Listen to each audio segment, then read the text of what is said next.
23편의 1장 6절입니다.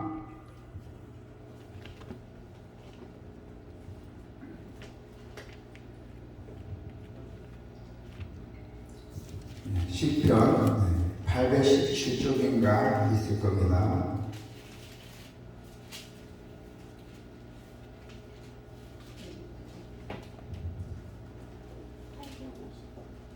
(817쪽에) 시편 23쪽 23편의 1절부터 6절까지입니다. 그지? 몇 시자지? 몇 시편 나오지?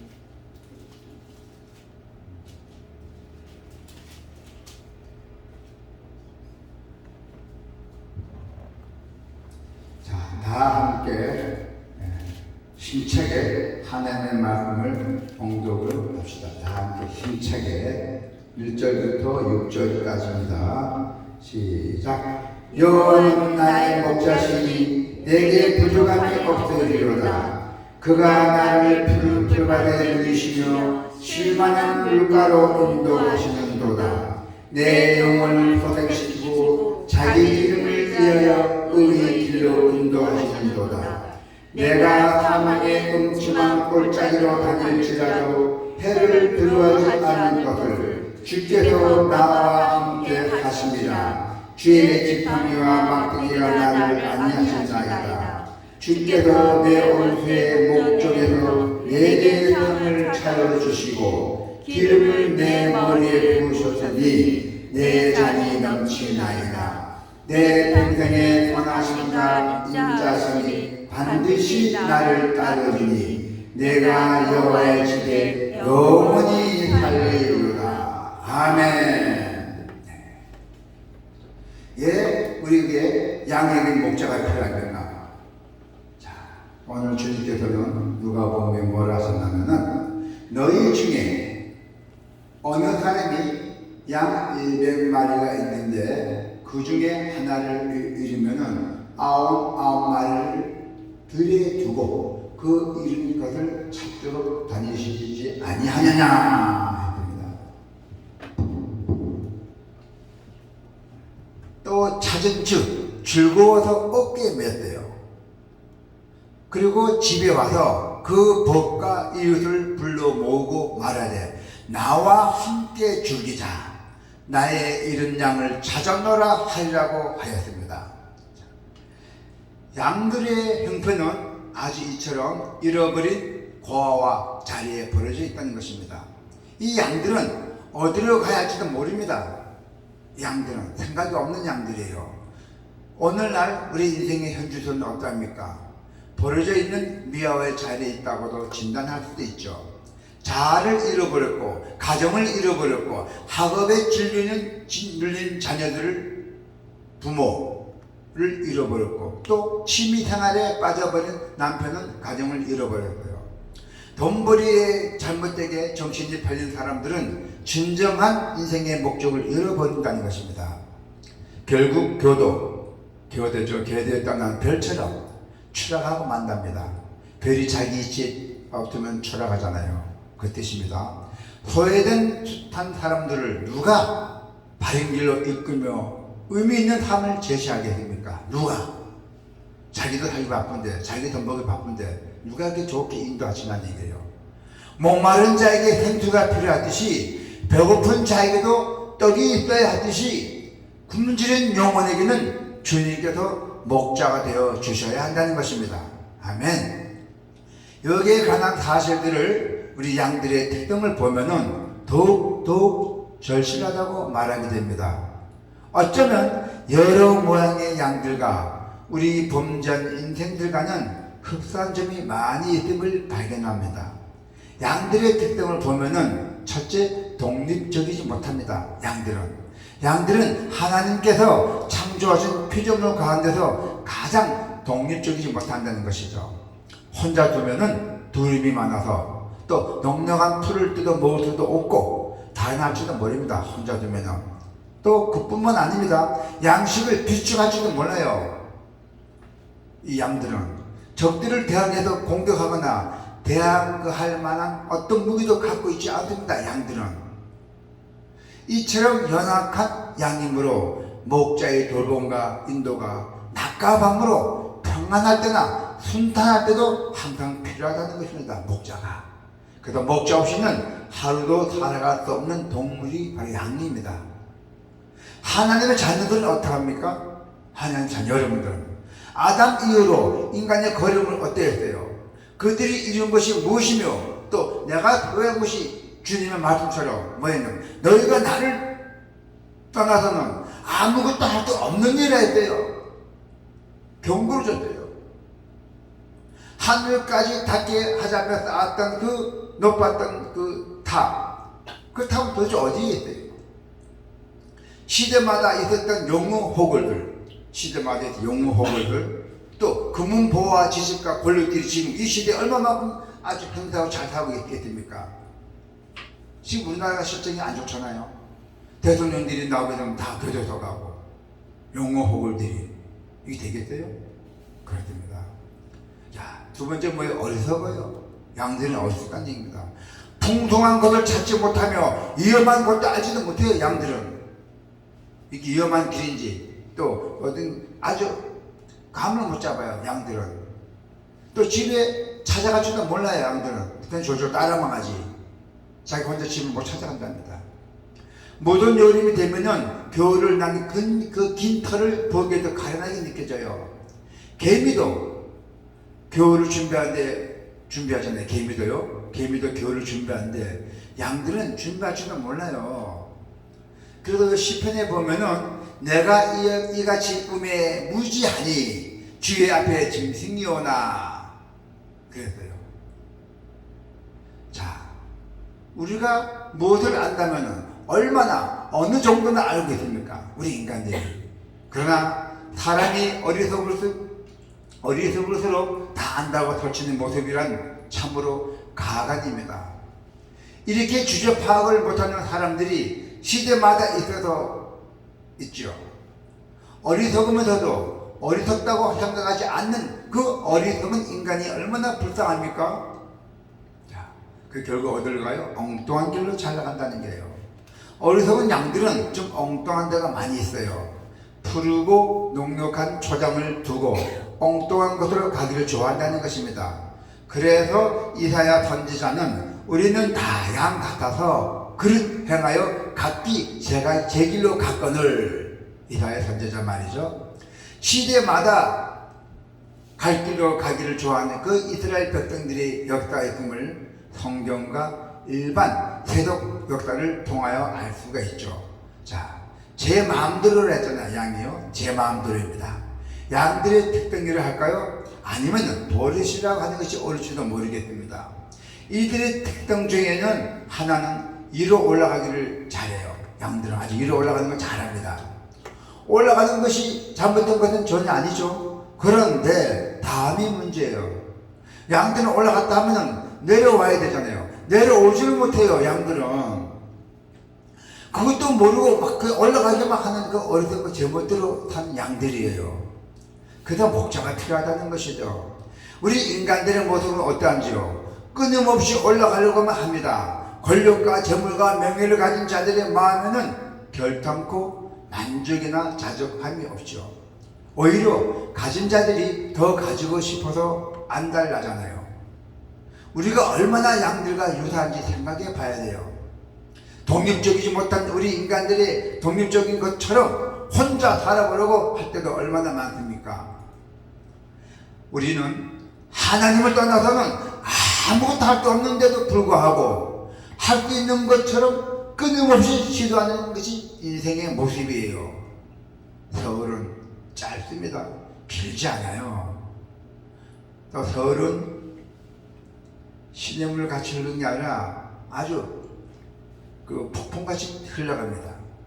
어리석은 인간이죠. 그러나 만물의 영장이라고 규정짓고 군림하고 지배한다고 합니다만 그래서요 참 어리석죠.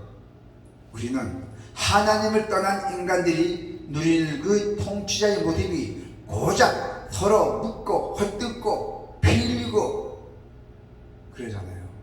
그러나 우리는 땀 흘려야 먹고 사는 정도예요. 우리 인간은. 자, 그렇다고 우리가 삼남만상에 생명 가진 모든 것이 그 정도는 누리고 살지는 않습니다. 우리에게는 뭐가 있어요? 우리 여러분들에게는, 우리 예수 믿는 사람들 뭐가 있어요? 목자가 필요하다는 것입니다. 눈물과 고통과 싸움과 배고픔이 없는 그 푸른 초장 실만한 물가로 인도할 목자가 필요하다는 것이에요. 후회되지 않는 삶을 살아가게 할 꼭 목자가 필요합니다. 왜 하나님께서는 우리의 목자가 되시니까? 뭐 때문에? 야고보서에 보면은 그가 그 조물 중에 우리로 한 첫 열매가 되게 하시려고 자기의 뜻을 쫓아 진리의 말씀으로 우리를 낳으셨느니라고 했대요. 우리는 우리 것이 아니라 하나님에 의해서 낳으신 바가 된 것이에요. 그리고 베드로전서에 보면은 갓난 아이들과 같이 순전하고 또 신령한 자들 사모하라. 이는 이로 말미암아 너희로 구원에 이르도록 자라게 하려 함이라고 하셨대요. 목자 되신 하나님께서 우리의 목자가 되시면 우리를 말씀으로 낳으셨거늘 또한 기르시기 때문에 더욱더 우리가 목자가 필요하다는 것입니다. 자, 마지막으로 보니까 잠언에 보니까 뭘 어떻게 나와 있냐면은 그것이 너희 다닐 때에 너를 인도하며 너희 잘될 때에 너를 보호하며 너희 깰 때에 너로 더불어 말하니라고 하였대요. 주님은 우리를 기도하십니다. 피 흘리시기까지 하시면서 우리를 생명의 길로 인도하셨습니다. 그뿐만 아닙니다. 진리의 성령이 오시면은 그가 너희를 지도하시라고 하셨잖아요. 주님의 약속대로 진리의 성령이 오셔서 우리의 걸음을 인도하심을 믿습니다. 또한 양들을 돌보시는 목자의 섬사하심. 자, 보배로운 피로 우리를 하시고 우리를 묶으신 목자 되신 주님께서 양들을 돌보시는 섬사하심이 아주 섬사하십니다. 어떻게 섬심하십니까? 자, 한번 볼까요? 첫 번째는 주님은 양을 돌보는 목자의 심정보다도 더 나은 심장을 가지고 계속해서 돌보고 계신다는 것입니다. 두 번째는 주님을 양을 돌보는 목자의 손보다 더 나은 손을 가지시고 자기의 양떼를 지키시고 돌보시며 인도하신다고 했고요. 세 번째는 주님은 양을 돌보는 목자의 눈보다 더 나은 눈으로 가지시고 좁고 험한 길을 아셔서 무지한 양들을 아주 편안한 길로 돌보신다 했어요. 또 네 번째는 주님은 양을 돌보는 목자의 귀보다도 더 나은 길을 가지고서도 양들의 울음과 소리의 귀를 기울인댔어요. 양이 울면 어떤 양이 우는지 다 안다는 것입니다. 또 주님은 양을 돌보는 목자의 열심보다도 더 나은 열심을 가지시고 자기의 양 떼어 늘 함께 하신다 했어요. 낮이나 밤이나 졸지도 주무시지 않고 돌보신다는 것입니다. 또 여섯 번째는 주님은 양을 돌보는 목자의 지혜보다도 더 나은 지혜를 가지셔서 양들의 약함과 강함과 필요를 아셔도 인도하십니다. 일곱 번째는 주님은 양을 돌보는 목자의 경험보다 더 많은 경험을 가지시고 양들을 돌보신다 했어요. 경험이 풍부하니까 사고가 없겠죠. 자, 여덟 번째는 주님은 양을 돌보는 목자의 신실함보다도 더 나은 신실함을 가지시고 양들을 돌보신다 했어요. 자, 이대하신 목자께서 우리의 삶을 돌보시고 계십니다. 여러분들의 삶을 돌보시고 계십니다. 이러한 목자의 돌보심으로 말미암아 여러분들의 고백은 뭐랬어요? 자, 로마서 8장에 보니까 우리가 알거니와 하나님을 사랑하는 자 곧 그 뜻대로 부르심을 입은 자들에게는 모든 것이 합력하여 선을 이루니라. 아멘. 야, 로마서죠. 다윗은 그 사실들을 경험했잖아요. 다윗 왕이. 다윗이 원래 목동 출신이잖아요. 다윗은 그 사실을 경험했던 것입니다. 그래서 다윗은 목동의 자리에서 왕의 자리로 올려주심도 하나님의 인도와 돌보심이었어요. 다윗 왕이죠. 다윗이 목동이었는데 왕까지 올라가잖아요. 그것이 주님이 하나님의 인도와 돌보심이었던 것입니다. 걸음마다 하나님의 섬사하신 돌보심이 아니었던들 어찌 물어가는 사자의 입에서 양을 구하며 그 장대한 골리앗을 이기며 숱한 한량과 역경들을 이길 수가 있겠습니까? 이 장자는 골리앗 보면은 이 다윗이 목동시킬 때 어린 나이 때 상대방의 전쟁이 쳐들어왔어요. 쳐들어와갖고 이 장신 키 큰 사람들이 많이 쳐들어와갖고 아주 이스라엘이 아주 어려움에 처했을 때 다윗이 조그만 돌멩이 하나로 무찌렸던 그런 사건이에요. 네.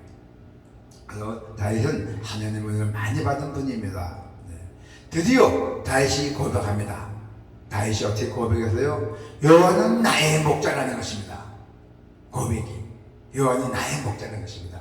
하나님의 백성인 우리들의 모습도 양처럼 힘없고 어리석고 엉뚱한 짓을 행하는 자들이지만은 능력의 주를 믿기에 목자신 주님의 말씀을 믿습니다. 우리는 힘없는 아주 천한 예수쟁이에 불과합니다. 여러분이나 저나. 자, 어렵은 뺨을 치면 앰픈 뺨도 돌려달라고 교육받고 우리는 그렇게 살아갈 수밖에 없는 존재들이잖아요. 주님께서 말씀하셨잖아요. 어렵함을 치면 왼쪽 뺨도 대주라고. 예, 우리는 그렇게 살아갈 수 없는 존재들이에요.